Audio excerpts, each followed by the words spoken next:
really wonder what next week's going to be like when Batman 91 comes out with girl in it. Punchline. Oh, is that Harley Quinn replacement? Yeah. Yeah. I'm curious to see. Well, and what I mean by that is not the content. I'm talking about the fanboys or the not the fanboys. Excuse me, not the prospectors. Yeah. What kind of mess that's going to make. Well, it's not a first appearance because technically, hasn't she already had her first appearance? Isn't there like one of those partial things that they always do? If you want to, yes-ish, but that's not where people are. That's not what's going to. This issue is where the prospecting thing's going to happen. Okay. Well, I signed up for it, so I'm sure the ravenous people will be out there getting theirs. But I do also think that enough people had the heads up that this was happening that I'm sure shops ordered a ton of them or have a second order on the way. I would hope. Yeah, it'll be interesting.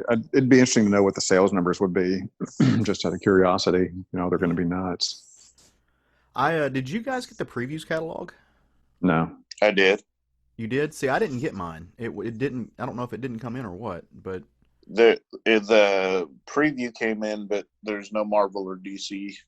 Well, from what I understand, but the Marvel is inside the book. DC doesn't have anything. And also Marvel and DC, I think they both have access to their previews will be free online. I saw some websites or some links floating around in the different comic groups about that, and I meant to snag one and stick on ours, but I didn't get to that yet. But I thought it was interesting that Marvel was actually inside it, what they said, and I didn't even know it had came out because, like I said, it wasn't in my box. It's almost exclusively all trades and collected editions throughout the entire previews. Yeah. Don't get me wrong, there's some new books coming out, but mostly it's trades, OGNs, collected editions, so forth. Well, and so some of our friends who go through other services, they don't do the local comic shop thing, they do DCBS. They were telling me that there was a lot of quote unquote cancellations of series. But they're not necessarily cancellations as much as they're pushing them back into the next the next previews catalog. So they're just postponing them a little bit. So there are some cancellations, but not in the way people are talking about. They're no longer publishing a lot in print. A lot of the books, they're going only to digital. Mm-hmm. But they were the ones that were underselling anyways. Yeah. So there's a mixture of both things going on. Yeah, I think. Bill and Steve from the Comic Book Bears podcast were telling me that Dark Horse had backed their stuff up a month, so they were getting DCBS was sending them emails saying, "Hey, this thing has been ordered or canceled from your order, but don't worry, you'll get it in the next shipment," which was on some level annoying, but at least they know they're going to get it later. I don't know about you guys, but I've been in a weird, funky mental space this past week. I definitely have, and I'm trying to be patient with people, and I really don't have much patience left for people. To the surprise of no one, I've separated myself from every bit of it. Yeah, I've tried my best, man. Well, you can't if you're on Facebook and you can't, if you're connected to that stuff, you can't avoid it. That's why you turn on the TV and you see it, I don't turn on the TV. I don't, unless I'm watching a streaming service or something. Good for you for being able to do it. Speaking of streaming service, man, that HBO Max is pretty cool. I get it as part of my AT&T package already, so I didn't pay for it.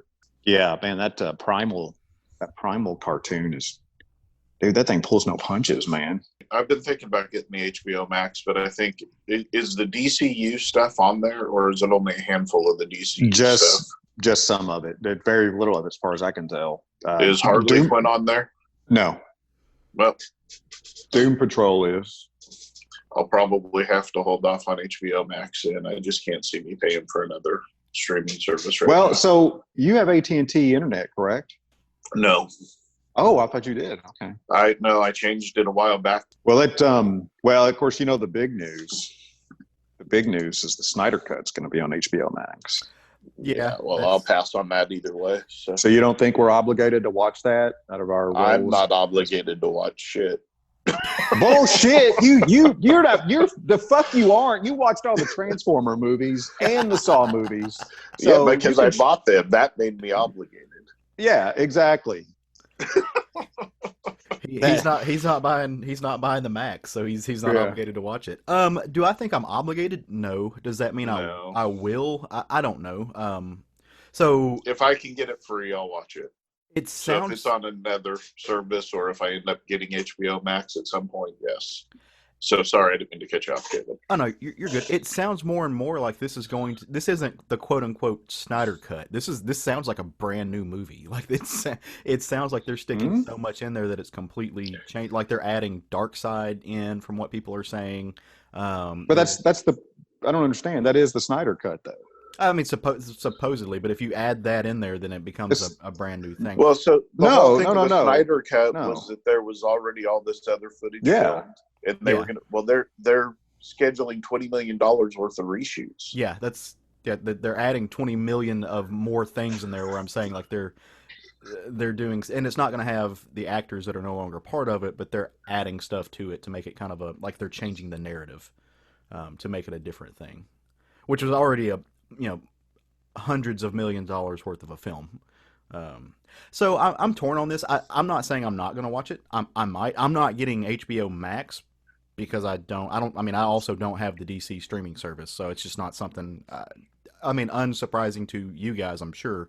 Television's not high on my priority list, but it is. That's just not something I need. If I get a chance to watch it, I will. I've got nothing against the actual film itself, or to see what vision Zack Snyder, or to see what vision Snyder had for it. I just think that it doesn't matter what he does to it. I think Snyder is the wrong person to tell those stories, and I don't think he's a very good storyteller in and of his own right. Like there's very few Snyder movies I actually like. I mean, Watchmen, obviously, but Sucker Punch exists in the world, and that's a piece of shit. So, I don't understand the hype behind him. So I might see it, I might not, but I'm already disinclined to care.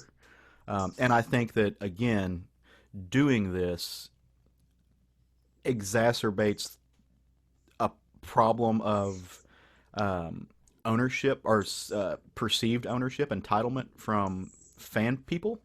Especially and the harassment that goes on the line. I don't like the Snyder, the whole release the Snyder Cut hashtag movement. It's just a bunch of assholes.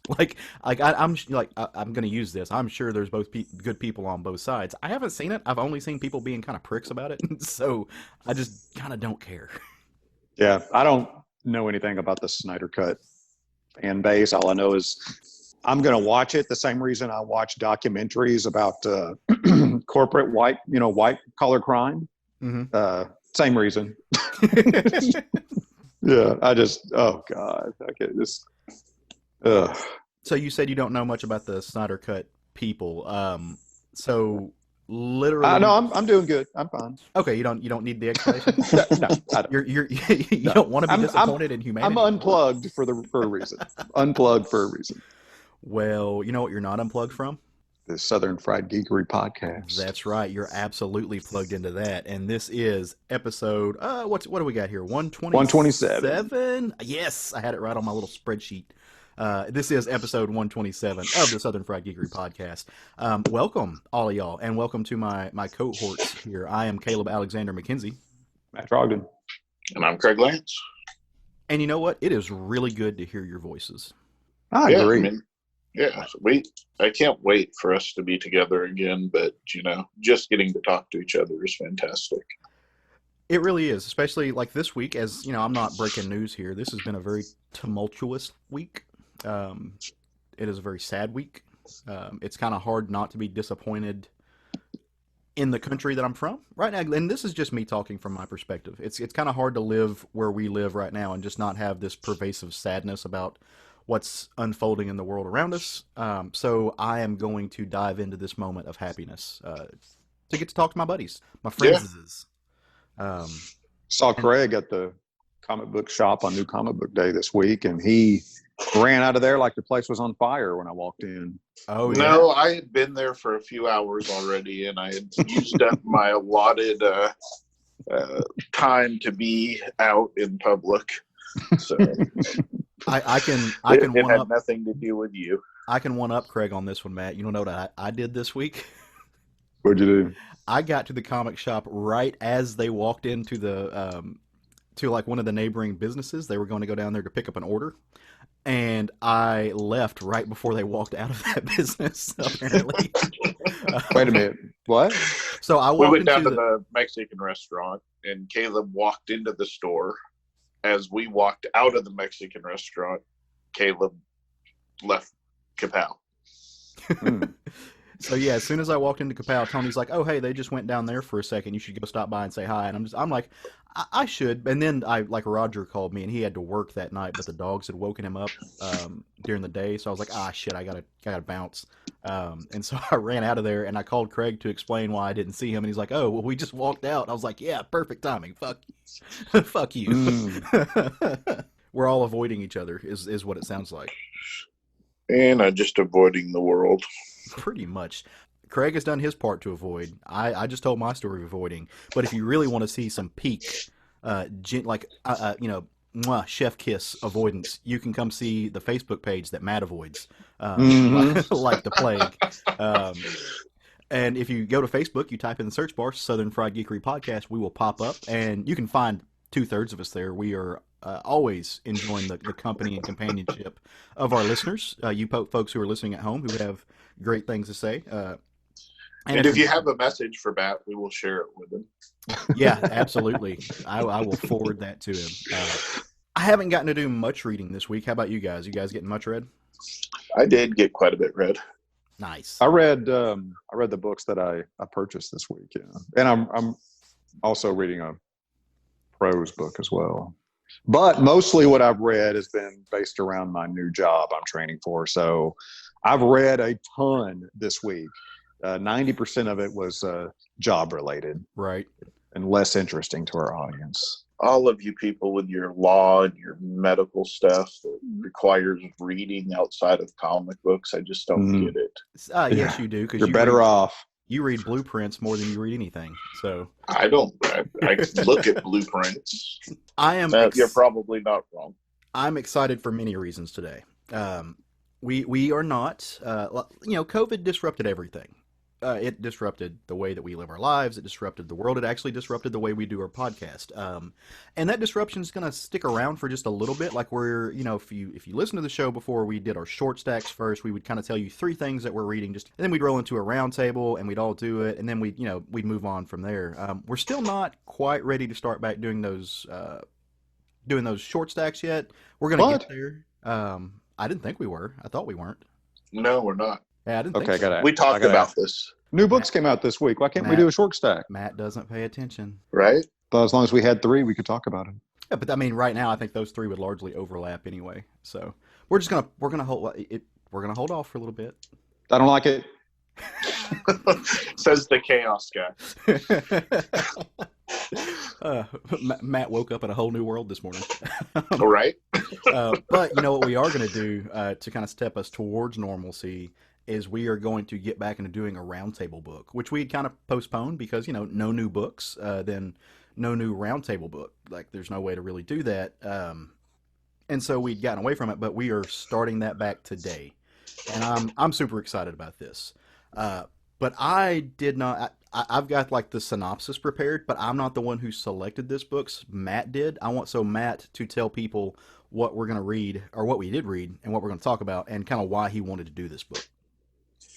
So I brought this up. This book, this is an OGN from Image Comics titled BOG, B as in boy, O, G as in George, BOG Bodies.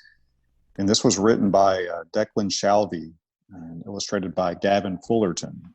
I'm very familiar with Declan Shalvey as an artist, and this really caught my attention because he wrote this one. Caleb didn't tell me I was going to be doing this, or I would have looked up if he has written anything else and expounded on that.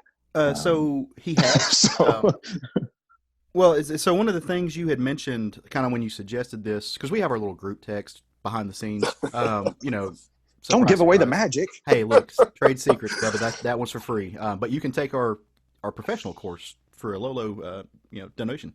But no, you had mentioned that this was the going to be cool to talk about because it was the first time that we had all read Declan's stuff, and I thought about that for a second. I was like, that doesn't sound right. Like I know I've read something by him before, and it took me a little bit to realize that he actually had another book called Savage Town come out a while back.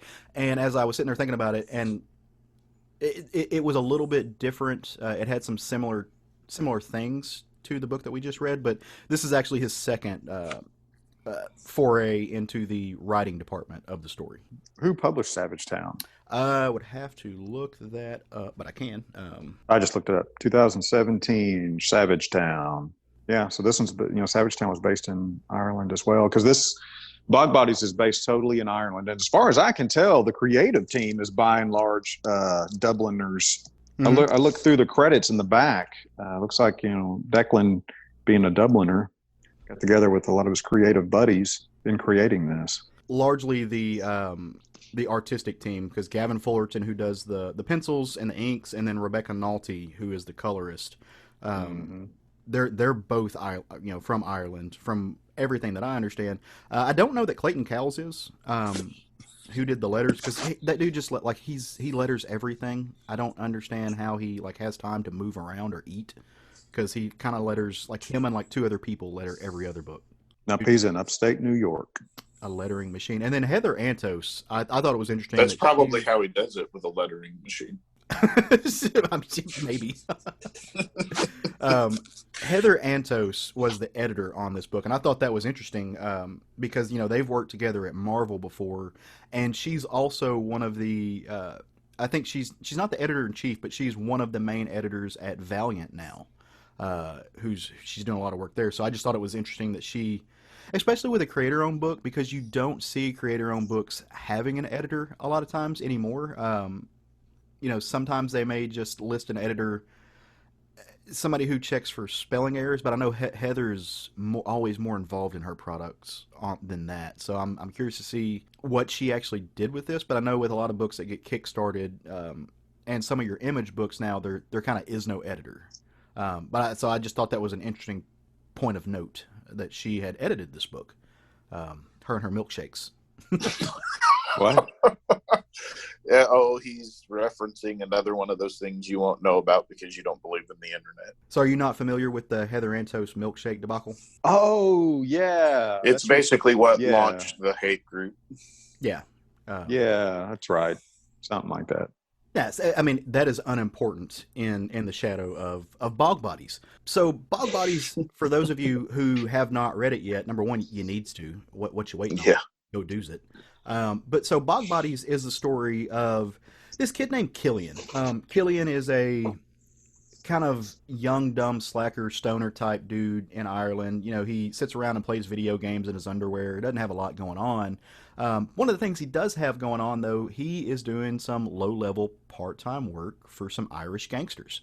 And that kind of is the impetus of the main conflict through the story. He's sitting around in his undies, I don't know what he's playing, probably Animal Crossing or something, and gets a knock on the door, and guys yelling at him, and it's this guy. This guy's name's Keno, and Keno is kind of this older enforcer type person. I mean, you've seen mafia movies. You know the guy who he's jolly, he's lovable, he seems kind of nice, but he could probably just snap your neck. He's not exactly the smartest person in the world, but he does his job, right? And he's got kind of a fondness for this kid, Killian. Anyway, he knocks on the door. He's like, hey, I got a job for us. We got to go do it. And, Killian kind of is apprehensive about this. He's like, I don't know. We just did a thing and it didn't work out so well. Are we ready for this? And, Keno's like, nah, I mean, dude, we got orders. The bishop called down. He told us we had to. And the bishop he's the bigwig in this little mafia family, or at least he's the guy that passes out the orders for this little umbrella unit of Irish gangsters. And he's like, no, we got to go handle some stuff. The package is already in the truck, or in the car. So we got to go deal with this. So put your pants on. Actually, he makes a really funny joke at this moment. It's like, hey, dude, your Johnson's hanging out, and the kid looks down, and of course it's not. But he's like, hey, made you look. It was funny. Really, really good comedic pacing from Declan and Gavin. at that moment. So they get in the car, and they are going to drive out to the Irish countryside. Seems to be where they're going. It's where they kind of, the place in the woods where the quote-unquote bodies are buried, which actually turns out to be more, not necessarily a metaphor, but reality. And as they get out there, they get to a spot to where they're, Keno says, all right, this is it. This is where we got to go handle that business. Hey, do me a favor. Grab that package out of the trunk. So Killian goes over to open the trunk, pops it open, and he looks down and he sees this guy pointing a pistol at him. And he immediately slams the trunk, because that just seems like the thing you would want to do when you open a trunk and see a guy with a pistol. He slams it and turns around to look at Keno, and he's like, dude, what the fuck? Why is Gary in the trunk with a gun? And immediately gets knocked on his ass, and Gary starts shooting through the trunk. Jerry, or Gary, I'm not really sure how you pronounce it. I'm going to say Jerry. It seems like a very Irish. I said Jerry when I was reading it. It's Jerry with a G. Gerry. He is Keno's partner, and he's kind of a psychotic mob dude. And this is basically, at this point, you find out this is a setup. They are actually getting rid of Killian. That's the goal here. They've brought Killian out to the woods to put a bullet through him. Why, might you ask? What has this young, dumb idiot done to deserve such a treatment, to cross the boss? Well, he fucked up a job. He had been tasked recently in the past, and this is kind of a thing that precurses the story, to kidnap and kill a young girl who was, I think family of a rival gangster group, somebody that they were supposed to be sending a message to, but he botched the job. He kidnapped the wrong chick. He got a civilian, and had to 86 the wrong person, which, brought it up on the news. Like they made ripples and noise in a way that they weren't supposed to, because now it's all over the news that this girl's missing. It's bringing the heat down on the family, on the mafia family. It's just not good. And so as punishment for this, they got to tie up some loose ends. And unfortunately for Killian, that loose end is him. Killian is the type of character that pure dumb luck is on his side more than it's not. He's the kind of character that as he is facing immediate danger, somebody's going to step on a rock and fall down. They're going to take a step back and fall off a cliff. It's pure dumb luck. That's the only way he's going to survive. And so something happens, and he's able to. It's really like he is the stupidest person that could possibly be in the crime game. It seems like, and is but he's got an angel on his shoulder. Pretty much, yeah. Something happens, and he's able to run away from Jerry and Keno. He kind of pits them against each other. As he's running, Keno grabs a shotgun and is gonna throw some buckshot in his direction, but realizes he's out of range, and he doesn't. Partially because the kid probably is out of range and he wouldn't do any good to shoot at him. Also because he's got a soft spot for this kid. And in the back of his mind, Keno's always thinking, look, maybe he's just going to run out in the woods and die. Maybe he's just going to, he'll get trapped out here. We can go and we can say we did our job. I don't have to hurt this kid. I don't want to. He's a criminal. I won't say he's got a heart of gold, but heart of bronze maybe. He doesn't want to be doing this to this kid. But Jerry, on the other hand, pure sociopath, pure not sociopath, psychopath. Just relishes in the idea of getting off this kid because he's a lifelong enforcer, and he really wants to make his boss happy, and he's willing to do whatever he has to. So he has his pistol that he fires a shot out in it and hits Killian in the leg, nicks him in the leg. But he's just far enough away that he's going out into the bogs, going out into the marshes, that they can't track him. And so they decide to head off and try to either head him off on the other side. They're going to try to split up and see if they can meet in the middle, see if they can find him, because at this point, he's a shot kid, and they've got to find a body. Keno argues with this. It's like, look, you winged him. He's out in the middle of nowhere. He has no way to get back. Let's just leave. But that's not the case. Jerry has follow through. So he's all about going and just putting two in the back of this kid's dome to be sure. So they do, and they head out. Meanwhile, as they're trying to find this kid, he's running through the woods, and he happens upon this young girl who's she's beat up and bashed, man. She just looks bad. Face is all swollen. She's got a black eye. Her name is Neve.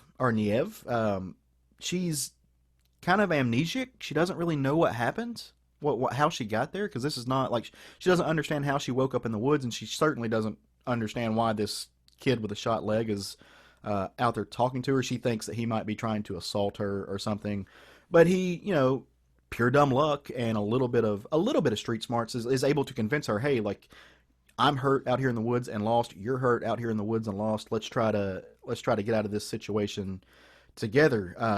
There's a cabin not too far from here. Let's head that way. And they had seen the cabin rolling in, and he thinks once they get there, he thinks he remembers the cabin. Like, he's starting to Killian's starting to pick up on cues that he's been here before. And about that time, once they've gotten to the cabin, this lady walks up, and she's batshit crazy. Like, she's talking to people who aren't there, but she's got that Irish hospitality. She invites them in. She realizes these kids are kind of beaten up and not supposed to be there. Come in, sit down. I'll put a kettle on. We'll have some tea. Does she realize that though? I don't know that she actually realizes that. I think that's like, I think literally anybody could walk up to her door and she would give them tea. Yeah. Tea. She's just this really sweet, old, insane lady in the woods, which sounds exactly like you might expect in a horror story, because this is a horror story on some levels, on many levels. So they go in there and they have some tea, and they're trying to they're trying to figure out what to do next while this lady's kind of bustling around, and they're not coming to any sort of agreement on what to do. Neve and Killian aren't. But Killian's starting to look around, and again, he feels like he's been here before. And it's because he has. This is not just any little old lady, and this is not just any random spot in the woods. The reason that they were coming out here, and the reason that they've been here before, is because this is Kino's little old crazy aunt. And this is the spot where they've brought numerous bodies, numerous people out, because she owns property that they can bury them. Ireland's not a super huge place. There's not a lot of, nice big countryside, but there's not a lot of great expanse to which they can hide a body. This is actually prime real estate, and because they've got a little family graveyard out in the back, and so they've been bringing these gangster hits, the bodies, hiding the evidence, out there. And so as he realizes that, he's like, "Oh shit! Like, we can't be here because Kino knows exactly where this spot is.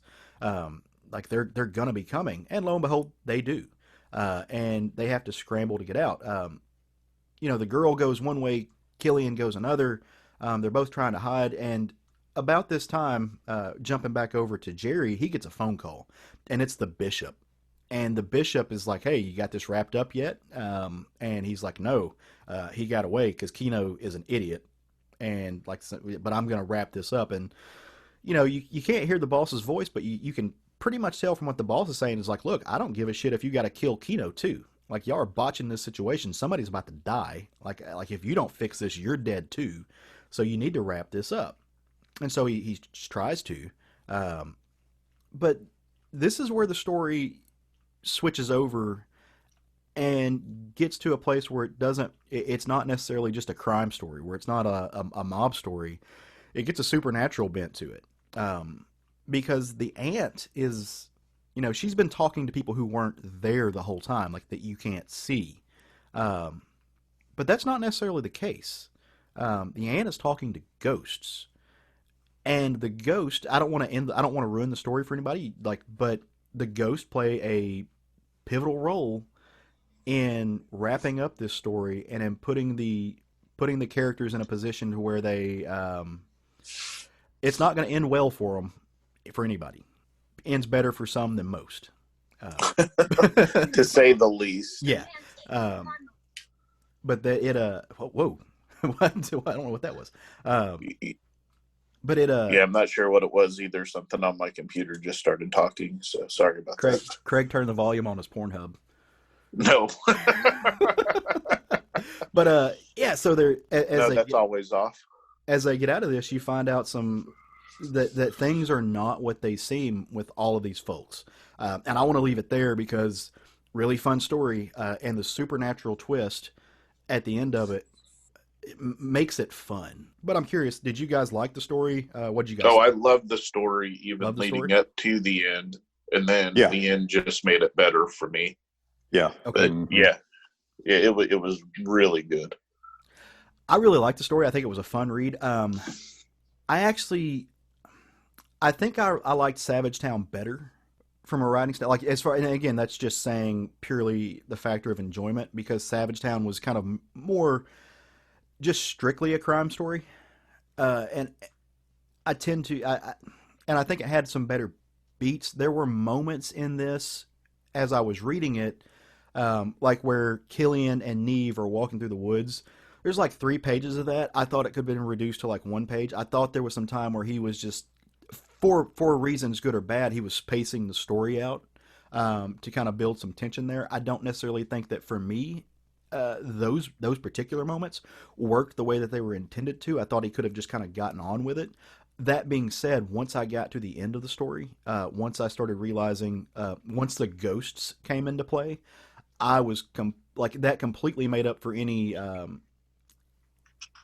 the fluff, so to speak, that I thought he threw in there just for kind of a page count. And it just went leaps and bounds over. The last 20 pages of this book read really, really fast. And it's action packed, and there's a payoff for every moment. And so that made any of the fluff that was built into the story worthwhile for me. That's one take on it. Yeah. No, I'm playing. I'm playing. I enjoyed it as a crime story leading up to the end. Mm-hmm. I just felt like it was a fun. I mean, for what it was, a fun story. You had, like you said, this kind of. I almost want to call him an innocent gangster, if you can. Kind of in it because it was a family thing and fell into it and really just dumb luck. And dumb luck just kind of kept keeping him alive. It was a lot of fun for me. So. Well, I have to say this story, I really enjoyed the story, but I would not use the word fun. I thought it was fun. The gruesome deaths in it by the lovable characters were fun. Okay. Stay indoors. So yeah, I did enjoy the story. I really liked, the Irish setting specifically. The whole story taking place at night was kind of interesting. I mean, the whole story taking place just in one evening. Right. I enjoyed as well. I like the interactions between the characters. The dialogue I thought was written really well. So yeah, and you're basically, the whole story contains, nobody's a really good person. They're all just different shades of lousy people. Right. And the kid Killian, he's a criminal, but he's the least, I guess you would say, least hateful criminal in the group. So all of a sudden he doesn't seem like a bad kid, but he is a bad kid. Right. I mean, like I said, he's kind of this lovable oaf until you start to realize, oh, well, the reason he's in this situation is because he killed. Because he's an idiot. Yes. Well, because he's an idiot, but he also took part in killing another person. As you open it up, you see him sitting there playing a video game. You don't think he's capable, at least from that standpoint. Right. That's not in the back of your head. You don't really think that person is capable of doing this. But the situation he's in is purely because he's a murderer. Yeah. And I thought that was a really neat twist. It makes it makes the reader question that the culpability of the character. Yeah. I felt like that was maybe his first murder attempt. Mm-hmm. Up to that point, he had been a delivery guy. Mm-hmm. Not that makes it better at all, because he still was a murderer, or at least attempted murder. So I thought it was a good story, but it was, just depressing as all hell is what I thought it was. It was fun. A fun, depressing story. See, I didn't feel like it was depressing as much as some other stories that I've read. I mean, you read, some of the graphic novels and the OGNs, like the stuff that I read that comes out from Drawn and Quarterly and stuff like that. Now those books can get really, really depressing. This had enough energy in the story. It had enough action that I never felt that it was depressing. I was sad at some parts, because I think there is enough context and there's enough characterization there that you, as a reader, you do emotionally latch onto the character, especially Killian. I mean, yeah, he's a bad dude, but he's, again, kind of a lovable oaf of a character, and so you're sad for him at certain moments. But that's interesting because I didn't find him lovable at all. Okay, I find him contemptible. Just because he's incompetent doesn't make him lovable to me. He's an incompetent criminal who's been being eliminated because he's hindering criminal activities. Very good point. So I never found him lovable at all. He's just incompetent. He's an incompetent, violent criminal who's just not dependable enough to become an aged criminal like the other two in the story. Right. So that's why, I mean, I was like, there are no good people in this story, except maybe the elderly lady with dementia. I was going to say, you guys keep saying that, but the aunt was good. Yeah. See, yeah, but I think there's a point to that, though, because in some ways, the aunt kind of so I can't tell from the ghosts in the story whether the ghosts are wholly sentient, but I also think that the aunt is, I won't say that she is like in command of them. She doesn't like sick them on it or anything, but I think the aunt, even though she's insane, she knows that the ghosts are there, and she knows the ghosts are harboring ill intent. And I think there is something about that trope of the old lady in the woods, Hansel and Gretel. Like, there's all of these old lady in the wood literary tropes that they invite people in so that they can be destroyed by the supernatural element. And I think that's a little bit of what she's doing there too. But because of her mental illness, her disease, again, you have to wonder about culpability there. And I think that's a little bit of what Declan's asking you to do here, is look at condemnation and culpability of everybody in the story. The girl in the woods, we haven't spoken too much because she plays a hell of a part to the end of it, but she's not without her own degree of ill intent towards any of the other characters. Now, she might be justified in some of those, in some of that intent because of what happens to her in the story, but the intent's still there. She's not acting altruistically through the second half of the story. And I love that. Like, I think that's a great literary trope that they're asking, the creators are asking you to do, to look and see, like, can you find yourself feeling compassionate for shitty people? With Kino and the way that he operates in not wanting to kill the kid, not wanting to, like, he doesn't mind being the reason the kid dies, but he really tries to give this kid every opportunity to get away. But he's been a lifelong murderer and criminal too. Yeah, for sure. So it makes you balance that, and I think that's that's just really good storytelling.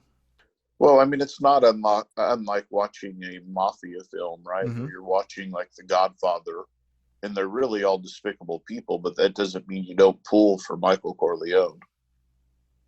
Yeah. You can be a bad person and still be the protagonist of a story. In well-written characters, you still are going to pull for them in some way, at least in my experience. For sure. I wanted to kind of piggyback on what Matt said with the dialogue.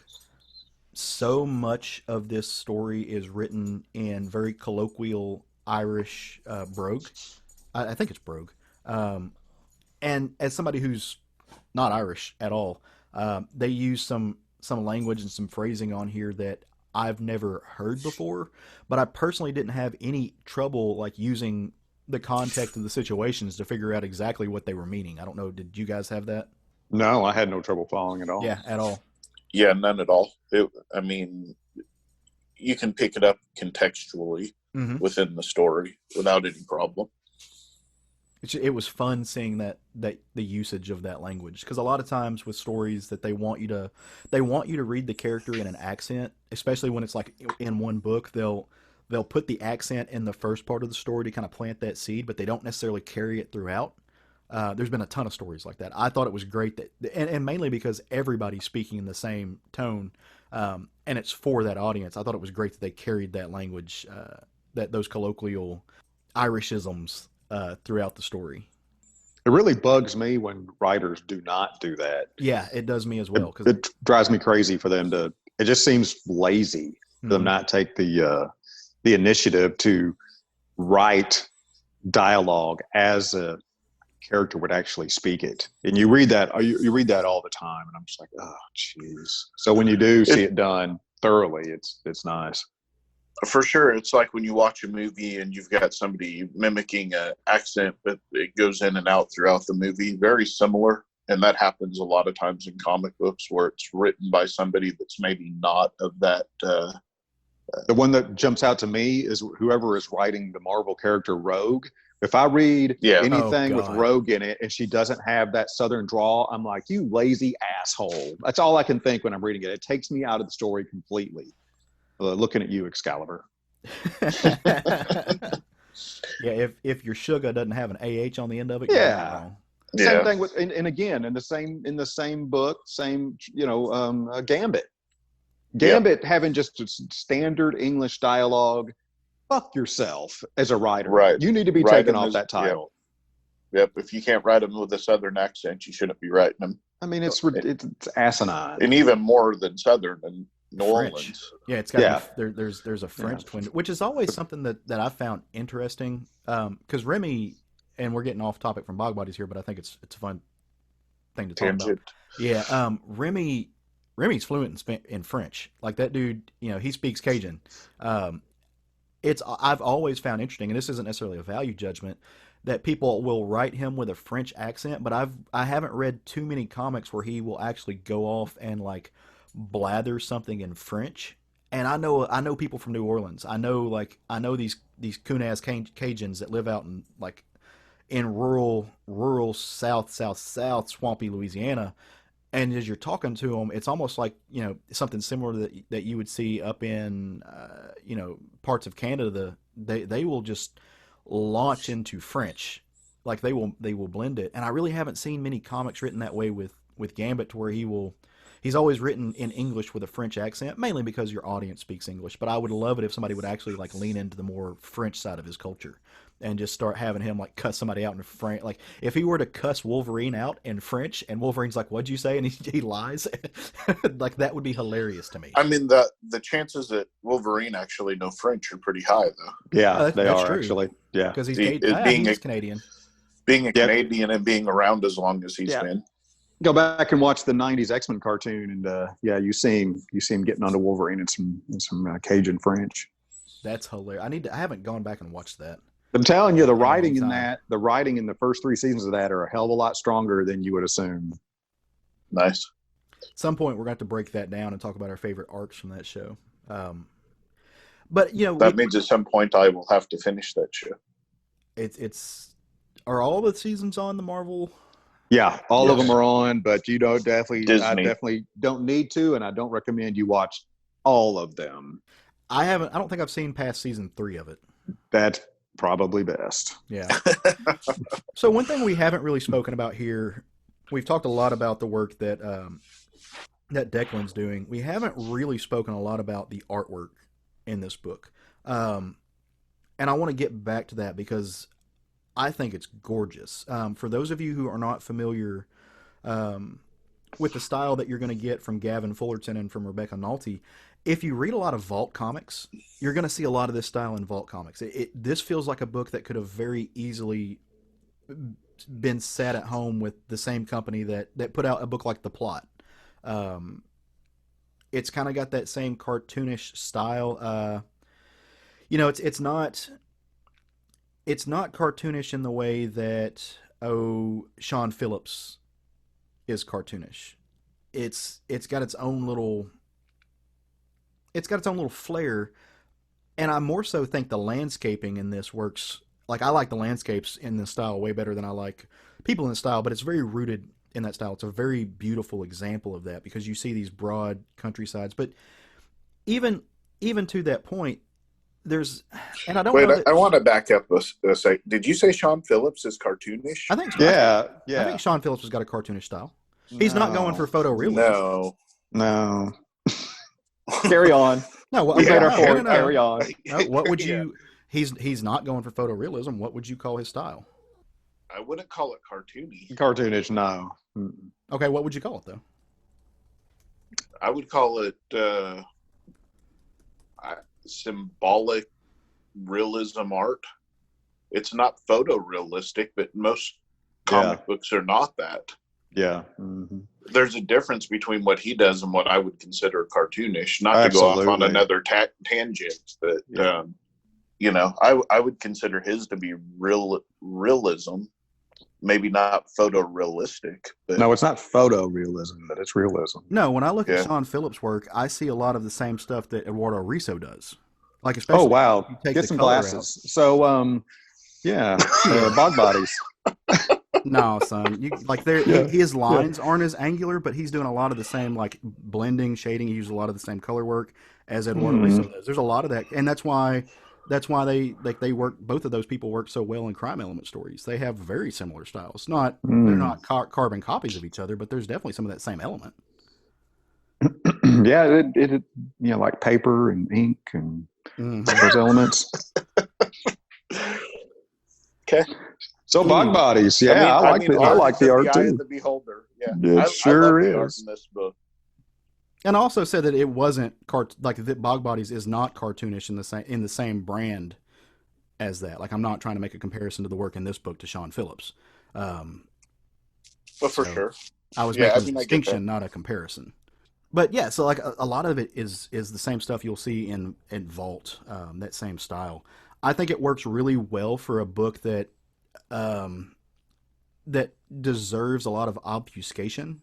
Like the story demands you not to see everything. It cloaks a lot of stuff in shadow, and it gives a lot of it that dark, unknown texture to kind of hide what's happening. Like, it makes it feel eerie. You know what I mean? Like, it makes it feel, and obviously the name is Bog Bodies, but it really does. It swamps the narrative down in shadow, and I think it like that style really, really goes well to making that work with the narrative. Oh, there's no doubt that the art and the color tones in this book were chosen for a reason, and they 100% work. You have a creepy vibe through the whole book. Certainly once they get up into the mountains. Mm-hmm. And I mean, the color palette is absolutely amazing as well. It's just enhances the creepiness of the story. Well, and because all of the colors that Rebecca Nalty's using in here, as I'm flipping through it, they're all muted. Like, they're all very, very muted. There's nothing that, like, she uses a lot of earth tones. Like, her yellows are not bright like sunshine yellows. Her yellows are more almost like bile. Like, as I'm looking at the car headlights, like, that's like that color is angsty. As you're looking at the reds are not like stop sign fire truck reds. The reds are almost like clay. They're these earth tonal things that really drive home the. I don't know. Well, that's the Irish countryside. The vibe. I mean, this takes place in the Irish countryside at night. So if they're using bright, colorful palettes, that'd be whack, as the kids say. Whack. Now, if it were daytime, you would expect vibrant greens and that sort of thing, but it certainly fed into the narrative of the novel or the OGN very, very well. Yeah, it really gives you like that almost concrete tone. It's funny because in the skin tones, there's a lot more grays. There's a lot more of that like concrete color that she uses. I mean, partially again because of shadow, but I think it really does something more than that. Yeah, it's shadow and it's night, but it's intended to give you a creepy vibe that you don't, almost that supernatural feel that you don't know is coming. It's harsh. It's but gritty. Yet is there. Yeah. Yeah. No, I think this book overall does well. If you like this book, I would highly recommend you go off and you read Savage Town in a hurry because, like I said, personally, and this is not diminishing the value of what he did with Bog Bodies, but I personally enjoyed Savage Town more. I haven't read Savage Town, so I have no. I think, like I said, if you like that, you should read it. Or if you like this, you should read that. Yeah, and I'll definitely find it and pick it up. Do's it. All right, well, that's the end of the show. Bye, guys. That was fun. See y'all next week. See you next week. You wish, sucker. All right, so because this is the last episode of the month, we are recording this on the 31st. Matt knows that I'm a person who loves order. I love for things to be lined out. I like an outline. I like a platform. I enjoy my spreadsheets. Matt enjoys the discomfort that I feel from going off the map. Well, so and to say that he will not let a last Sunday pass without pointing out the fact that it is the final Sunday of the month. Yeah. So on that note, I also am a very organized, orderly person. However, what I also appreciate doing to myself and to others is pushing outside the comfort zone. Mm-hmm. Because you got to get outside that comfort zone to experience things and see a new part of yourself. So for those who don't have necessarily that initiative themselves, I really help pushing them outside their comfort zone. Uh-huh. At 50 years old, Matt, I hope I don't find many more parts of myself that are unknown. And I'm not quite 50 yet, but based on your history in the carnival circuit, is there anything left about yourself to be discovered? That's my point. If there is, I really don't want to know about it. I cannot imagine what corners of yourself have not already been explored based on your life in the carnival circuit. You're never too old to quit learning, Craig. Keep exploring. Keep pushing those boundaries. But because this is the last episode of the month, our friend Matt, a few months ago, he came up with the idea to do what we have been lovingly calling chaos episodes. I will point out that we started doing chaos episodes and a pandemic happened. I'm not saying there's a correlation between those two things, but things were fine before we started doing them. Well, the thing is, we started the chaos episodes, and then all of our episodes kind of became chaotic. Exactly. Because our entire format went to hell with the pandemic. This is Matt's fault. That's what I'm saying. No, I'm joking. I actually enjoy these a lot, but we've been kind of, as a group, we've been taking turns deciding what direction the chaos episodes should go in. On sometimes some opportunities we just pick a topic. Like I might say the Hulk, and then that's what we talk about. Like it can be the movies, it can be anything, but it all kind of centers around the Hulk. And we've gone through different iterations of that, one way or the other. But this time it was my turn, and I thought it would be fun for us to play a game. And the game that I decided. That sounds way too much like Saw. It's going to feel. Would that you way. like to play a game? Yeah, it's gonna feel that way. And the game I wanted us to play is called I Missed the Bus. Now, for those of you who are at home who's like, I've never heard that game. That doesn't make any sense. And that's because I completely just made it up. It's mine. It belongs to me. I'm trademarking it. You know how we say, like, once somebody is talking about, say, a show that you like. Oh, man, you've got to see that thing. There's like four seasons of it out. It's awesome. The acting is great. And you're like, no, dude, I'll totally, like, I missed the bus on that, but I totally want to watch it. And I'm going to go do that now. That's what this game is. So I'm going to say I missed the bus on and then name something. I'm going to tell you guys about it. And you guys are going to be like, holy shit, you missed that thing? Like that's what you decided to miss the bus on? But I think that's why that's going to make it fun. And it's going to make it really interesting because as we have caught up on these things, it's going to be cool to see if you guys have experienced them, if you've enjoyed them, or if you too have missed the bus on them. And I think it'll be fun for the listeners as well. So because this was my idea, I'll start off. And I'm going to start off with a television show. What? Talking about TV? What? Nah. I missed the bus on Supernatural. And season 15 is either just wrapping up or it's about to come out on Netflix. There have been 15 seasons of this show about these two brothers who were raised by a monster hunter. And I say raised loosely because he wasn't exactly a great father figure. Dean and Sam Winchester. exist in the world where vampires and werewolves and ghosts and God and the devil and angels, everything but Bigfoot really is real. Which is funny because they actually make a lot of jokes about how Bigfoot's not real. And, and these guys, like, you want to talk about gluttons for punishment. Like I said, there's 15 seasons of this show. Have you guys watched Supernatural? Has that ever been something that you've checked out? So when Supernatural came out, it was on at a time in the evening that I couldn't watch TV. Mm-hmm. And this was before DVRs and that. I mean, we're talking 15 years ago, right? Or certainly DVRs weren't what they are today. So if you miss something, you just missed it, right? Mm-hmm. So I've been waiting for this show to finish so I can binge watch it all at once, and it's never going to end. So at some point, I will get around to watching it. So until it ends, no, I have not seen it. How about you, Matt? I didn't even know this bus existed, let alone missed it. Oh, you've never heard of Supernatural? No. Oh, dude, it's one of the longest running. I don't know if you call it a sitcom, but it's one of the longest running television shows. Dramedy. Yeah, of the past 20 years. But so essentially, Dean and Sam are these two brothers. Dean has always leaned into the family business of being a monster hunter. Sam tried to get away from it. He tried to go to college. But there is a demon, at least in the first part of the series, that has latched onto their family and killed Dean and Sam's mother. Came back years and years and years later and killed Sam's girlfriend. Like he won't let this family rest, and he's called the Yellow-Eyed Demon.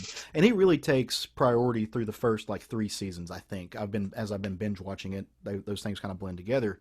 Dad comes back into the picture. They monster hunt a little bit together, but it really at first it starts out as this kind of like Monster of the Week show. But as the seasons progress, you get a taste of the broader storyline. They tend to come together more. You find out that Sam has been tainted since birth with demonic blood, and he's got an attachment to hell. You find out that Dean has been chosen by heaven, which puts them theoretically at odds together, but they keep working together. Angels come into the picture. It's a thing. It's a really fun show. Up until we're on the 8th season now. This is a show that honestly I would have been very, very happy if it had have ended after season 5. There was a moment at season 5 where the entire thing kind of culminates in a way that the show really shouldn't have came back from. I think it's, as like I said, they're going on the 15th season now, possibly the 16th. As they're going on that, obviously it's gone in places that that's far and wide than anybody thought so when the show popped up. One of the great things about this show, though, is classic rock plays heavily into it, and classic cars play heavily into it. I'm a big music fan, so even if it's songs that I don't care for, it's always interesting to see what songs they pick. But their main vehicle in this show is a 67 Impala. Black, decked out, just gorgeous. And that car is just as much of character in the show as all the main characters are. It's just beautiful. Now, my favorite character in this show is this guy named Bobby. And Bobby is kind of like an adopted uncle to these boys. He helped raise them. He's also a monster hunter. This show hates Bobby more than it hates anybody else. Like, more than any show I've ever seen has hated another character. Like, nothing positive, nothing good keeps happening to Bobby. And he's like one of the nicest people on the shows, but it just continues to beat him up season after. Like, they kill him, and then they kill him some more, and then once he's dead again, they shit on him a little bit. They set his world on fire. They like if hell had a hell, he gets sent to the hell's hell. Then they bring him back to life just so they can punch him in the dick again. It really does just hate Bobby. Nice. He's my favorite character in the show. It's on Netflix. If you haven't seen it, you can go check out at least the first 14 seasons right now. Like I said, I'm on season 8, but it's a show that I completely missed a bus on. I'm going to finish it out because I'm already this far into it. Why not? Even if I'm getting bored with where we're at circa season 8. But I'm glad I picked back up on it. Like Bon Jovi, you're halfway there. Oh, yeah. Oh, wow. I was interested in the show until that. Even this show makes fun of Bon Jovi. Right. Oh, well, if they make fun of him, okay, that works for me. So Matt, Craig probably already knows this, but you'll get a kick out of it. Part of what Dean and Sam do all throughout the show is they pose as like FBI agents when they get to a new town and they need to find out, the circumstances behind a death. They need to inspect a body. They have fake IDs and they'll pose as cops, or they'll pose as ATF agents, or they'll pose as FBI or CIA, what have you. They always pick names of rock stars. And it's funny if you can, as you're going through, and I've been watching it, and I'll just kind of crack up laughing because at one point they're, hi, I'm Officer Plant. This is Officer Page. They'll do these little things, and like it cracks me up. And Roger will be like, "Oh, was that a music reference?" And I'll be like, "Yeah, that was like let me pause and tell you about this." And he's like, "You didn't need to pause. I don't actually care." As I'm just kind of geeking out. Part of the show, they drive around to Old Gremlin. So like it really is a fun show, and I totally missed a bus on, but I'm glad I picked it back up. Nice. Who's next? Somebody go next. I'll go next. I'm also going to pick a television show. Ooh. I missed the bus on Breaking Bad. I did not watch that until a couple years ago when it was complete. Same here. Yeah, if you don't know what the story of this is, I guess you've been living under a rock for the past 30 years. But it's a high school chemistry teacher gets cancer, and in order to provide for his family post his death, because he thinks he's going to die, and also to pay for his therapy, he starts making meth. And it just goes all kinds of crazy after that. And he ends up being one of the biggest meth producers in the country. And just all kinds of chaos ensues. Well, same here. I didn't watch it until just a couple of years ago as well. And that show, so it was interesting for several reasons. The overall reason for me was watching the deterioration of the main character of the show. Mm-hmm. Yeah. Never seen a show where that was done like that before. And the very final scene of that show just left me shaking my head in not disbelief, but just, I'm like, wow, the final few seconds of that show, there's so much in that. It's all I could talk about for days.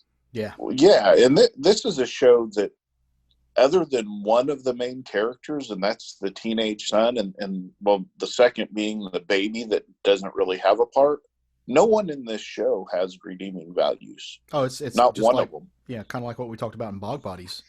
They're all horrible people. Yeah. And you're left pulling for people that in no way in real life would you pull for these people.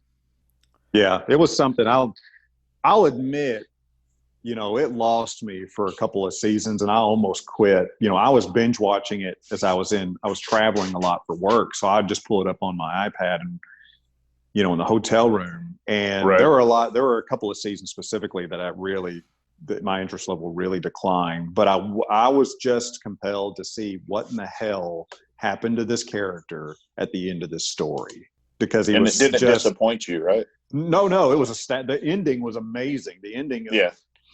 I mean, there are shows that I've definitely liked a lot better, but I've not seen an ending that left me so impressed. Very, very impressed. The house they filmed that in, they actually had to put a fence up around it because people will drive by and throw their pizzas on the roof of this house. I've heard that. Yeah, I've heard that. So they actually have had to fence off this house because the people that lived there got tired of pulling pizzas off their roof. So, I really, an offshoot, just a tangent to that. I really, really like that Bob Odenkirk's career took such a giant leap based on the show, because I've been a Bob Odenkirk fan for 20 plus years. And so seeing his career take such a giant leap, I really appreciated that. Yeah, I don't know that I remember Bob Odenkirk. What did he do before? Years ago, man, 25 years ago, he was on Mr. Show for HBO. Okay. And he was hilarious. That guy, so he and David Cross wrote and produced Mr. Show, and it was hysterical. Nice. I'd never heard of that. And I love David Cross. So. Oh, you do yourself a favor and find Mr. Show. I missed it. I had to go look up which one was Bob Odenkirk. Yeah, and most people didn't know who he was. Most people don't know who he was. I've loved him ever since. Yeah, it's Saul for most of you that don't know. Mm-hmm. Yeah. Who's got his own spinoff show now? Which is supposedly really good as well, but I'll wait till it's done and I'll binge watch it as well. You know, a lot of people are saying they like the show more than Breaking Bad. Lots of people say that. Yeah, I mean, not just a few. Almost everybody, if you know somebody that's seen both, almost everybody I've spoken to say they like Better Call Saul more than Breaking Bad. Wow. So I'm curious, because you didn't catch the bus on this when it first came out, what brought you back to it? Like, was it just something that you were like, oh, I hear that's good, so I'll just wait till it's completely done? Or was there what brought it back into your peripheral? For me, it was that. And, you know, I like to binge watch shows. Don't get me wrong. I love the anticipation of shows as they're coming out. If they come out weekly, as long as I get on them at the beginning, you know, I love that anticipation. But I will also sit down and binge watch a show. And I was looking for something to watch. And, of course, everybody talks about how fantastic it is. And it was on Netflix. And so I'm like, okay, I'll start it. And I was not disappointed. Unlike Matt, I did not have a couple of seasons where I was bored with it. If anything, I did not like the movie they did, the Post movie. I didn't think it was required for that show. I haven't seen the Post movie. Yeah, I can't even think of what it's called right now. El Camino. El Camino. Yeah, it just, to me, I didn't need to know what happened beyond what happened in the show. That follows Jesse, right? Like once. Yeah, it's kind of it has Jesse in it, and it's his story as to what happened to him following, but it also goes back and fills in some other things from his perspective. It was really a non-required movie for the show. So was that show? Did you get the feel? I didn't watch it, Craig. So that's what I'm asking. Did you get the feeling that show was created for people that need closure? Yes. See, and that's it was closure you didn't need. I appreciate movies and shows, stories. I should just say stories that have a vague ending, that don't have that don't have a neat bow on it. I really appreciate those stories. I do as well. Yeah. I mean, do we need to know what happens to Jesse Pinkman following that? Yeah. You know, I mean, make it up in your own mind what happens to him. He's a drug dealing, making bad guy. You know? Well, and it's interesting to me how so many people, they don't see this is my take on it. And I think this is the best example I can give is at the end, the last season of The Sopranos, people lost their minds over that, lost their minds. And I can't help but wonder, do these people not understand that's the point? That's the point. Yeah. You know, it's like, you know, watching the ending of No Country for Old Men. People are like, just got all kinds of upset. And I'm just want to you just want to be slapped in the face. I feel it. Don't you understand that's the point? No, I did understand the ending of that movie. I just, hated it. Not because it wasn't good. It was great. It's supposed to leave you. Yeah. It's supposed to leave you feeling that way. Yeah, exactly. Yeah. Well, doesn't mean I have to like it, but yeah. I think I really like stories that do open up instead of close, but I do think that some stories call for closure and some stories No, don't. I'm not. Yeah, I'm not saying all. Yeah. If every story ended that way, there'd be nothing different or special about it. Right. Yeah. No, I'm definitely not saying it should be in every story, and I'm not saying it should be in most. Yeah, for sure. No, yeah, I agree. Say is for a good example of a story that does call for it. Like I always thought the ending of Sons of Anarchy went really well because that story is a story that needs closure. That story, like you had to wrap some things up that they actually started off in the first season. Like you had to come to that full circle to complete it, to make the journey worth it.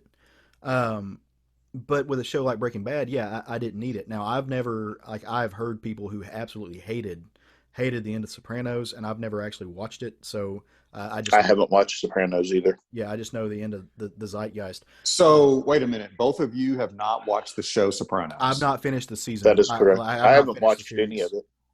Sopranos is the best television show I've ever watched, without close measure. That is the most impressive written show. That's the first television show I've ever been addicted to.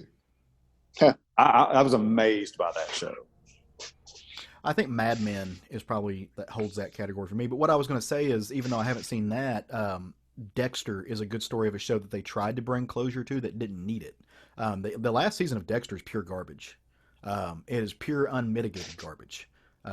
There's you're not getting an argument from me. Yeah, the final season of Dexter, men should be imprisoned for what they did. Oh God, it should have stopped after the third season, to be honest with you. The Trinity Killer was the pinnacle of that show. Yeah. Well, Matt, what did you miss the bus on, brother? So I'm going to win this one, just so you know. I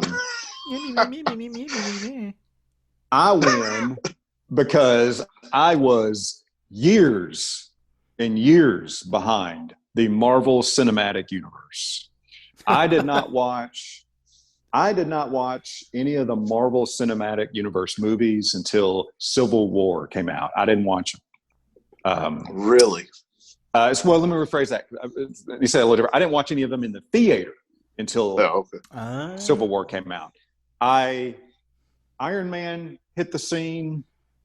I watched Iron Man at home. I watched it with very little interest because I was not an Iron Man fan, and I had pretty palpable disdain for Robert Downey Jr. So going into this, I was not inclined to like it. He's playing a character that I despise to see on screen, the happy party guy that's got too much money to know how to do what to do with. You know, just the kind of guy you just want to repeatedly punch into the face until all their teeth go down their esophagus. So I was like, this is not the movie ends, and I'm but like, how do you feel that way about Jon Favreau? Jon Favreau I disliked even. So Jon Favreau wasn't really in the zeitgeist at that point. I mean, he had done some things, but he wasn't what he is now. Jon Favreau was worse because he sucked up to the guy that I had such disdain for. He was Tony Stark's bootlick, and as much as I disliked Tony Stark, so I watched the movie. The movie ends, and I really appreciate it. I'm like, wow, that was a very well done movie. I don't hate Robert Downey Jr. as much as I did when I started the movie, so they've accomplished something there. I really didn't like that they put the Black Sabbath's Iron Man song at the end. I didn't like that at all. That was token and didn't fit. But that's my metalhead tangent. So that movie ended, and I'm like, yeah, okay. Yeah, I appreciate what they did there. I didn't watch another Iron Man movie. When Captain America was announced, I couldn't care less. I had disdain for Chris Evans because of what he did to the screen in the Fantastic Four movies. What he did to the screen. Yeah. So I was like, Marvel is playing in the sandbox that I don't like. They gave away they sold off all their best characters. So now all their best toys are in the hands of incompetent people, and I've got to watch this X-Men garbage on the screen. Meanwhile, they're giving me this B-list Avengers team that I have to watch in their Saturday morning escapades. Avengers. So this is my take on the Marvel Cinematic Universe for years. Finally, at one point I walk into the comic book shop and Guardians of the Galaxy had just come out, on Blu-ray. Of course, I didn't go watch Guardians of the Galaxy either. Guardians of the Galaxy, you kidding me? You're not taking my money for that garbage. I walk in, owner of the local comic book shop, Kapow Comics, Matt Dykes, is like, hey, he's like, I don't remember what he said. He said something about Guardians of the Galaxy. And I said, dude, I haven't seen that. I don't give a shit about that team. And he goes, you suck. And he's like, here, take this. and he forced this Blu-ray onto me and ushered me out of the store. So I went home and watched it, and I was like, oh my God, that was amazing. I was like, this is awesome. So it was Guardians of the Galaxy that sold you on the MCU. Guardians of the Galaxy is what made me go, okay. So then how did you feel about the second one? Diminished. Okay. It's a very good way to put it. I didn't hate it. but I certainly there were definitely points in it that I appreciated. But the first one's perfect. Ahead. Yeah. The first one is perfect. Yeah. So I'm like, wow, okay. Let me go watch some of this other stuff I hate, and maybe it'll change me. So then I went and watched Ant-Man. And I'm like, oh my God, this is awesome. That's like the best fight scene I've ever seen. The Thomas the Train fight scene I thought was just pure excellence. It's pretty great, I'm like, this is amazing. Oh my God, I can't believe I love this movie. I don't like this pure version of Matt where he's talking about Thomas the Train and right? Amazing. Like, this is way too happy. In hate of Iron Man. Yeah, I mean, so I had to go back and watch Age of Ultron. I had to go back and watch the Avengers movie. I had to go back and watch all the Captain America movies. I had to go back and watch all this stuff all at once. And I didn't do this until after Civil War hit the theaters. Wow. That's how far behind I was. Wow. Wait, so you didn't see Winter Soldier in theater? No. Oh, brother. Did I say it? Did I win at this or what? I mean, I'm disappointed in you. That's how you win and miss the bus. This is my game. I make up the rules. You win. No, like that's actually outstanding because that is especially everything he said was 1,000% Matt Trugman. Right. I can see how all of that played out. Yeah. Here's something that I give the MCU immense credit for is them opening my eyes to the value of characters that I disliked through my entire childhood up through my adulthood. I disliked Captain America greatly. So until the MCU. This. Well, when Iron Man came out, I thought it was a crazy, and now of course, technically Hulk, Iron Man came out before Hulk, right? No, Iron Man was the first one. Yeah. Yeah. So when they were talking about this, I thought, this is crazy. It was right after Civil War came out. Yeah. No one liked Iron Man. And I thought, why are they picking this character that no one likes in the comic books right now? And for some reason it worked.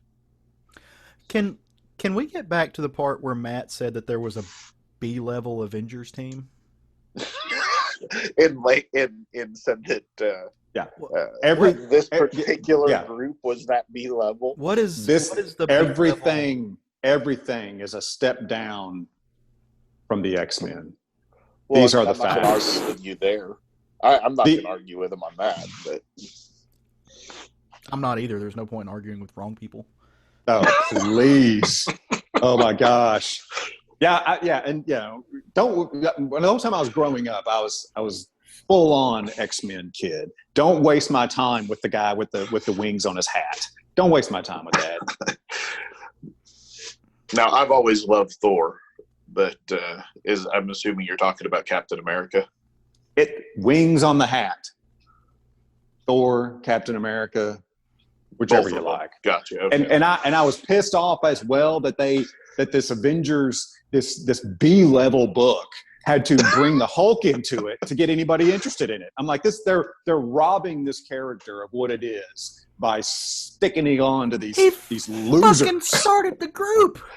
Oh man, it was so just transparent to me. I'm sorry he wasn't a lumpy, angsty teenager with bad eyesight and big feet. You should be. Man, this is why your ass missed the bus on the Avengers shit. Yeah, hey, I did. I missed it. I missed the bus. And I do give the MCU an immense credit for opening my eyes and adding value to a whole line of characters that I saw very little. So were there any of them that you watched the movies and then started reading the comics? So I went back because after of the movies. Well, let me think about that. Ant-Man, for instance. I did go back and read Nick Spencer's run on Ant-Man, and it's awesome. Mm-hmm. Awesome. Is that the one where he's got the bear helping him and he's got the criminal? There's one of the arcs. Yeah. There's that, okay. yeah.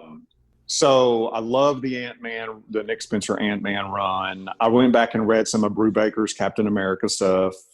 I got on when the new Captain America series started. I got on it. I've never been on a Captain America book. I've never even entertained the thought of doing something so disdainful to my teenage self. But I've bought a lot of books. I started reading Avengers, current day Avengers stuff, giving it a try. Eventually fell off, but it really did make me go back and read. You didn't miss anything in this last episode or last issue. Uh-oh. I love Jason Aaron, but quit fucking changing Thor's background. Oh, yeah. That sound you just heard is my eyes rolling. Yeah. If Mjolnir in is 2020, not made of fucking moonstone. Kiss my ass. That's not. just so that you can have Moon Knight win that battle. Fuck off. It was and amazing. I love Jason Aaron, and I say that. Fuck off. It is not. Yeah. It is made from a star. It is not made from fucking moonstone just so that Jason Aaron can create his narrative. Yeah, I love Jason Aaron as well, but that's the kind of stuff he does that really. If anybody gets to change Thor in 2020, it's Jason Aaron. Nobody gets to. No, he's been changing Thor for 10 fucking years now. And it's been amazing. No, it has not. It's absolutely been amazing. He is one of the quintessential Thor writers. And it's been fun because it's for like 3 of his arcs. Yeah. Oh, he's like the Snyder of Thor. Oh, bullshit. Oh, God, y'all are such disappointments to me. And I love Jason Aaron, but he is the Snyder of Thor. That's all there is to it. Yeah. I need to go take a shower after this podcast. Thor. Jason Aaron's liberties with characters, I as well find issue with. Thank you, Matt. Thank you. I love it because it makes it refreshing. It makes it fun. It changes stuff you up. Cannot. But see, that's the difference between you guys and me. I'm not beholden to continuity. I'm really not. Craig and I are loyal, and you're a whore. No, you're a slave. You're a slave to continuity. And that being shackled to an unchanging, unyielding continuity is partly why those books don't sell anymore, and it's partly why the books that are changing. This is the Vegas prostitute telling me why loyalty to a partner is bad. This is what this is. Hey Matt, let me tell you a story where Moon Knight can beat Thor because Mjolnir is now made out of moon rock, so Moon Knight can control Mjolnir. Okay, but how's that sound? So you're drunk, sir. You are drunk. Okay, but that's not the story. And we're going to spoil some things here. That's not that story. He started low and built himself up for that. By the time he gets to where he gets up there to Thor, he's done taken out several bigwig key players and taken their totems, which is exactly what's been happening. None of them make him worthy to control Mjolnir. First of all, none I don't know about you. Apparently, Craig believes in creationism. I believe in science. It all started with a Big Bang. All these things are the same metal, same materials, same planets. If you believe in science, Craig is an anti-vaxxer. Is what we've just learned is Craig is an anti-vaxxer. That's what we've just learned. No, that is not what you just learned. I'm sorry, sir. It's now canon. No, it's now canon. And as we've established, you're a slave to canon, so you can't change it. You're an anti-vaxxer. That's what happened. No, none of that is true. What happened was Jason Aaron wanted Moon Knight to be the most powerful, and yes, he took those other people's totems, and then should have got his ass kicked by Thor, but somehow now he is worthy to control Mjolnir because it's made of moon rock. And it works out wonderfully. And it's not. He's not saying it's not made of Uru. He's saying that Uru comes from the same material. Here we go. That is not what he said. And it's a blip. It's a blip in the moment, and it makes for a good story. Because we get to see Moon Knight, who is the paragon of a dark god, be fucking awesome. And very few people have made Moon Knight. He could have been fucking awesome without destroying Thor once again. Jason Aaron hates Thor. Jason Aaron hates Thor. Shit. I think Craig got the COVID. He's running a temperature. Oh gosh. Well, I'll go. Do we have another round in us? Yeah. You got another round? All right. I missed the bus on Jason Aaron hating Thor. That's because that bus don't run, son. That bus is broke down like opinions on the matter. Boom. I'm just kidding. You know I love you. I got a comic. I got a comic that I read recently that I read it all in one sitting, and I missed the bus on it originally. And I don't know if you guys have read it. So I missed the bus on Mind Management, Mind MGMT. This series, it was done by Matt Kent. It is, which I love Matt Kent. I think Matt Kent's amazing. Like writing, art, all of it. He does everything extremely well. And I've got nothing but love for the stuff that man produces. But this story is kind of a mix of, it's a mix of a crime story. It's a mix of a political thriller. There's this kind of a clandestine agency aspect to it. This character named Miru, she's a writer. She's like, but she's amnesiac. She doesn't remember parts of her life, but she knows that she's written this best-selling fiction, and she wakes up one day and basically everything falls into her lap. What she realizes, and you'll find this out throughout the story, is that she was once a member of this dark book organization called Mind Management that works as, like, they basically control the world. They're kind of the puppet masters, and they control it because they have these different powers. Like, different agents have different powers. They can control the way that you see the world by, or like your actions, like normal people's actions, by placing subjective texts in the newspaper. Like, they write a headline and all of a sudden somebody reads that headline and that specific person needs to go out and rob a bank, which leads to the shooting of somebody, which leads to an action. Like, it all like builds on each other. Or Jesus, did Dykes write this? Well, no. Or it leads to, like, these other people can, there's a guy who can use his finger to kill people. There's a guy who, there's characters that paint pictures, and in the same way that people can suggest ideas or like plant ideas in people's brains subconsciously through writing, they do it through art. There's people who control it through advertising. Like, he takes all these little subversive ideas, things that literally do actually happen in real life, but he puts a psychic element to them that allows them to control the world. Well, this mind management breaks. Like, things happen and it shuts down and people scatter to the wind. And the entire story is Miru finding out where she fits into this world and how she's going to stop this this kind of shrouded figure from putting it back together, because there's somebody with very, very bad, very, very much ill intent, trying to gather the last living agents to start up Mind Management again without any of the restraints that they had the first time, which is bad. Like, that's terrible. You don't want that. The cool thing about this book is in the margins, Matt Kent leaves you little notes. Like, he writes little text. Like, the whole book is an exercise in subversion. Like, he leaves these little mind management field notes everywhere. Parts of the book, as you're flipping through the pages, like, it looks like the actual page is ripped, so you're missing pieces of it.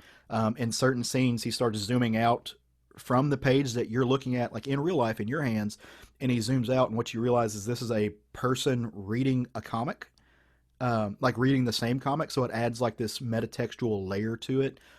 You as the reader don't know what's happening next. You don't know who's in control of the story. You don't know who's telling you what and what's real. Like, he takes these aspects of the story and really plays them up into the relationship that you as the reader has with the book. It's just genius. Like, it's my favorite thing Matt Kent has ever done, like, hands down. And I missed the bus on it. I got all 6 hardcovers of the series sitting on my shelf now, and I just finished it this past week, and it was a fucking roller coaster. I blazed through this entire 6 series, 6 hardcover sets in about 3 weeks.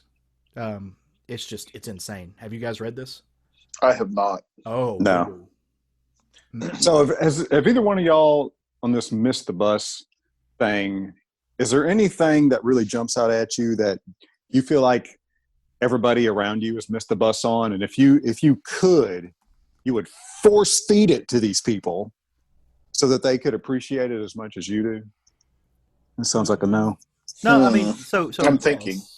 But I mean, it would be the same thing as, like you're talking about with us, like with The Sopranos, like that would be my equivalent of that, I think. So no, I don't feel not.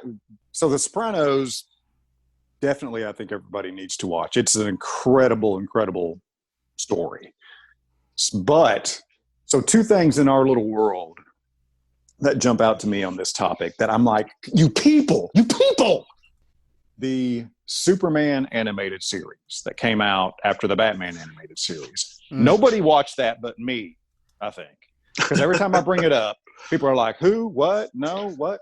If you will sit down and watch the 3 episodes that are called The World's Finest, where Batman shows up, and then you watch the episode where Superman has to go to Gotham City to pretend he is Batman. These 4 episodes are perfect. They're perfect. They are amazing at how well they just nail the characters themselves in that setting. The interaction between Batman and Superman in their World's Finest, those 3 episodes, I've rewatched that I don't know how many times. It's perfect. And if you go and watch the episode where Superman pretends to be Batman in Gotham City, it's amazing because it really brings out Clark's innocence, and he has no idea how to be anything but what he is. And him pretending to be someone that's an intimidator it's amazing to watch because you get to watch what he thinks Batman is and trying to impersonate him. And it really, in beneath the surface, you grow to appreciate the character even more because it's so well done. Because as we have talked about, Superman is one of the hardest characters to write in fiction. He's very difficult to write. And when it's done so well, it's, the sum is greater than the addition of the parts. It's amazing to watch. And nobody has seen this but me. I'm telling people all the time, go watch this shit. And then you need to make people that are barely interested in the characters to watch it because it brings out the very best and what makes the character unique. And both of them, Batman and Superman. But second to that, something else that's very underappreciated, talking about getting a character right that so often is not, is the Arkham Knight video game. I can't believe how many people have not played this damn game. And it's amazing what Kevin Conroy does as Batman in this game. Not to mention all the characters. The whole gamut of the Batman villains list is in this game, and they're done so well. Not to mention the overarching story. The main villain in the overarching story is Scarecrow. And it's so good that nobody seems to have. These 2 things jump out at me as far as missed the bus that so many people have missed the bus on. That shouldn't have missed the bus on it. It's right in our wheelhouse. Yeah. I'm just not a big gamer. Like, so the first one, like, especially now that it's available online, like, I don't have an excuse for not having watched Superman the animated series. I've never watched it in its entirety, but I have seen it here or there. But with the Batman games, like, I haven't played. I mean, I own, I think, one of the Batman games for PlayStation 4, and it's one of the newer ones that people loved. And I played it for a while. I played the storyline, fun times. I just don't care about playing games. And so, like, I think that if anything, that would be why, like, myself and people like me have missed that because we're just not interested in playing video games. Yeah, that makes sense. I mean, if you're not a and I traditionally have not been a gamer, but the story in this game is so compelling. I was just glued to it. And it's not the gameplay itself; it's the story that's in it. Mm-hmm. Yeah, I haven't either watched that animated series or played that game. Yeah, so yeah, that's what I'm talking about. I mean, it seems like it's just amazing to me how many people in our social circle have not done either one of those things. Well, it might be because you start off the conversation by, you got to watch this shit. Like, you got to make sure that they know shit's a good thing.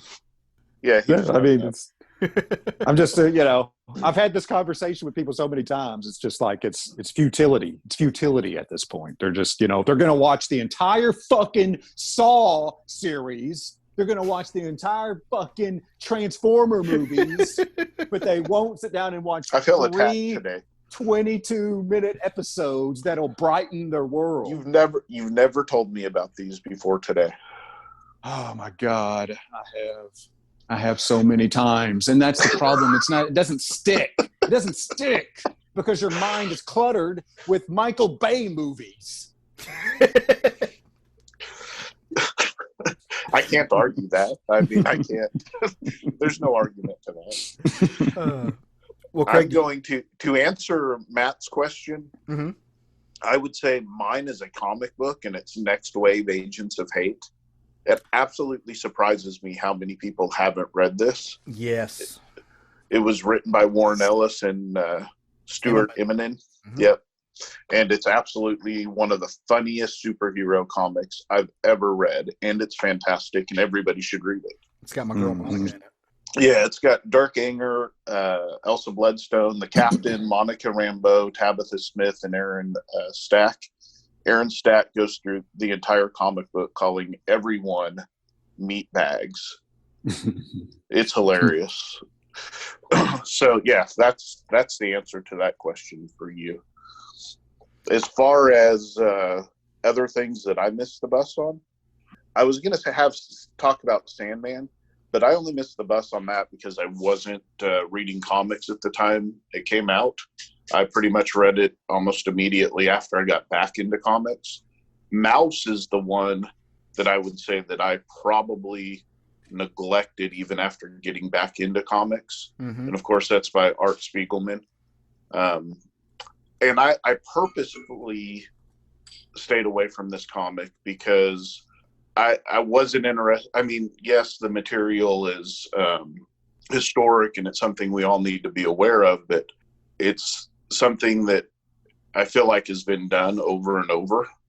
But having read this book, this was done in such a way that you don't feel like it's something that's been done over and over.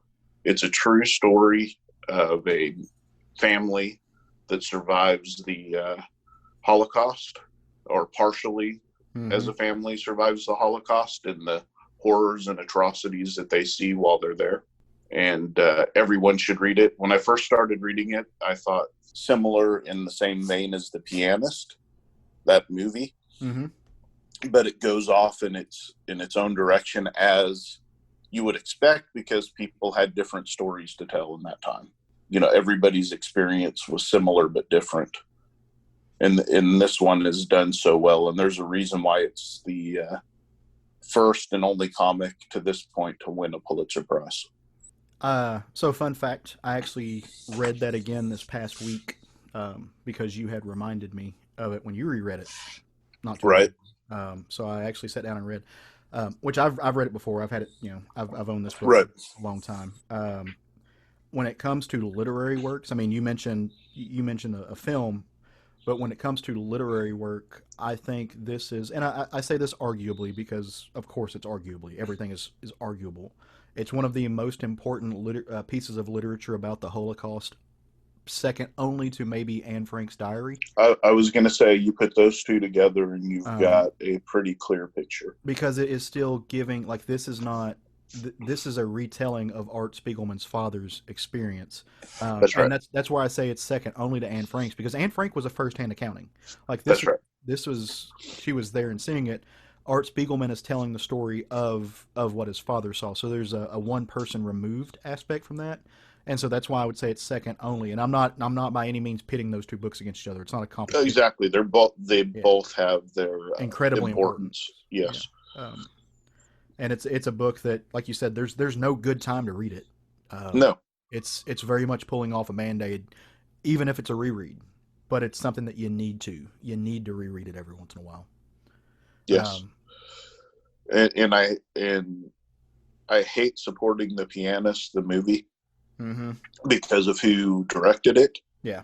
But that is an important piece of storytelling as well when it comes to the Holocaust, which, it's a second or third hand telling of it, but also based on a true story. Yeah. Yeah, with that movie, again, like, I think it's easier to separate art from artists when it comes to film because there's so many people who go into making those. Whereas with a thing like a book, it's a little bit easier, or it's a little bit harder to separate the art from the artist, or like a comic, it's harder to set the art from the artist because there's not as many people, and sometimes there's just one. Correct. So yeah. That makes complete and total sense. Well, that's a lot of missing the bus that we got caught up on. Yeah. Matt, did you have anything else that you missed the bus on? Oh gosh, I've missed the bus on a ton of things, but we only have so much time. So I wanted to answer Matt's question about if there's things that I love that I tell people about constantly, and it seems like everybody else is missing the bus on. It's this little podcast that I like called the Southern Fried Geekery Podcast. I keep telling people about that left and right, and people just keep missing the bus on it. And then when they listen to us, they get so surprised. They're like, "Oh my God, what is this? This is awesome. This is great. This is super cool. I'm going to tell everybody." And you know that makes me feel good down in my heart. Part of which is because we try to tell folks some good positive stuff to listen to. We try to keep things fresh and fun. We don't like bring up comics just to shit on them. We don't do all that here, and I think unless it's Moon Knight taking over Thor's hammer. Well, that's why I'm here, to make sure that the 50-50 rule is maintained, and that people know how amazing that comic was, and how well paced it was, and how gorgeous the art was, and how much it's just awesomeness. Because that's what we're here for, to spread some love. As I use the closest thing I have to a Isaac Hayes voice, love. See, I think Craig's doing the same thing, just in a different way. He's defending the integrity of the character. But carry on, Caleb. Yeah, sure. Yeah. Okay, that's what he's doing. And I will carry on. I will carry on right into telling folks what they should try to pick up next week, because new comics are back, and they were back this week, and it feels good again to actually get to go to the shop and pick up some new single issues. We try to tell folks every week what we think they should read, just to give them a little taste of what we're going through. And there's some fun books coming out. As I was sitting here, I think we discussed it last week, that there is a website called Comics List. If you are you're sitting at home and you're not sure what's going to come out and you don't know, check out Comics List, because they'll always tell you the new releases and what's coming out. It's a really, really valuable tool. So there is a book that's coming out this next week. It's a graphic novel, and I'm picking this because I don't want to step on anybody else's book, because I have a feeling I'm going to pull a Craig like Craig did last week. I think I know what the two guys are going to pick. But there's a book called Paul is Dead, When the Beatles Lost McCartney. It's by Paolo Baron and Ernesto Carbonetti. I am going to grab this book mainly because the last comic I read that featured the Beatles was called The Fifth Beatle, and I absolutely enjoyed that book. But it was kind of a very realistic take on the Beatles manager, longtime manager, whose last name was Epstein. Not that Epstein, different guy, good guy. But I love that book, and so I've gotten really curious about like rock history told in comics. Well, this book takes a different take on the Beatles' history. It's November 1966. John Lennon finds himself verklempt. He can't speak. He can't believe what he's seeing. He can't take his eyes off of this photo. That there's this car that is in flames, and there's a body inside, and that body is none other than Paul McCartney. It's like an Elseworlds tale of the Beatles. His friend is no longer alive, and that means the Beatles are no longer there either. But he and George and Ringo want to find out what happened, and they want to examine the final hours of Paul McCartney's life, set in the magical atmosphere of Abbey Road Studios during the writing sessions for Sgt. Pepper. Paul is Dead is the definitive version of the legend of Paul McCartney's death. So I can't wait to read that. It sounds like a fun book. It can be yours for the low price of $17.99 or $17, $16.99 if you want to save a penny. So go check that out. Paul is Dead. Interesting. Mine. Do you guys remember when Archie Comics started the Dark Universe? Yeah, with Archie Undead. Yeah, and then they'd had the Sabrina story. Well, now they're returning to it with Volume 2, Sabrina Something Wicked #1, written by Kelly Thompson, Veronica Fish, and Sweeney Boo. I'm sorry, guys. I've been having a coughing fit, so. Anyways, it's written by those three and or created by those three, and we return to the Dark Archie world. That's a fun team. Yeah. So I love Veronica Fish. I think Veronica Fish is amazing. If you haven't seen Sweeney Boo's art, she kind of popped up on our radar about a year and a half ago, doing some commission work, and she's just got a really, really fun, kind of young, cutesy style. So if you want in on that book, you're in for a treat. it's the hotness. So I'm sure both of you picked this out as my book if you looked at the comics list. So this will be no surprise. I'm certainly looking forward to, from Dynamite Publishing, The Boys, Dear Becky, #1, from Garth I knew Ennis that and was yours. Russell Braun. So this takes place 12 years after the event in The Boys. The story is of Huey going back to Scotland to marry Annie. And while he is there, he makes a discovery that opens up some history that he was not aware of in The Boys. Becky, for those of you who do not know, was the name of Bill Butcher's fiance, and whose death, Becky's death instigated the entire storyline of The Boys. Gotcha. So I can't wait to get back into this world. The Boys is one of my favorite storylines ever. And I can't wait to see what we're going to uncover. Bill Butcher is just an amazing character. Well, I was 0 for 2 on my picks. Swing and a miss. Struck out. Both. Who did you have for me? What did you have for me? I thought Craig was going to say Red Mother #5.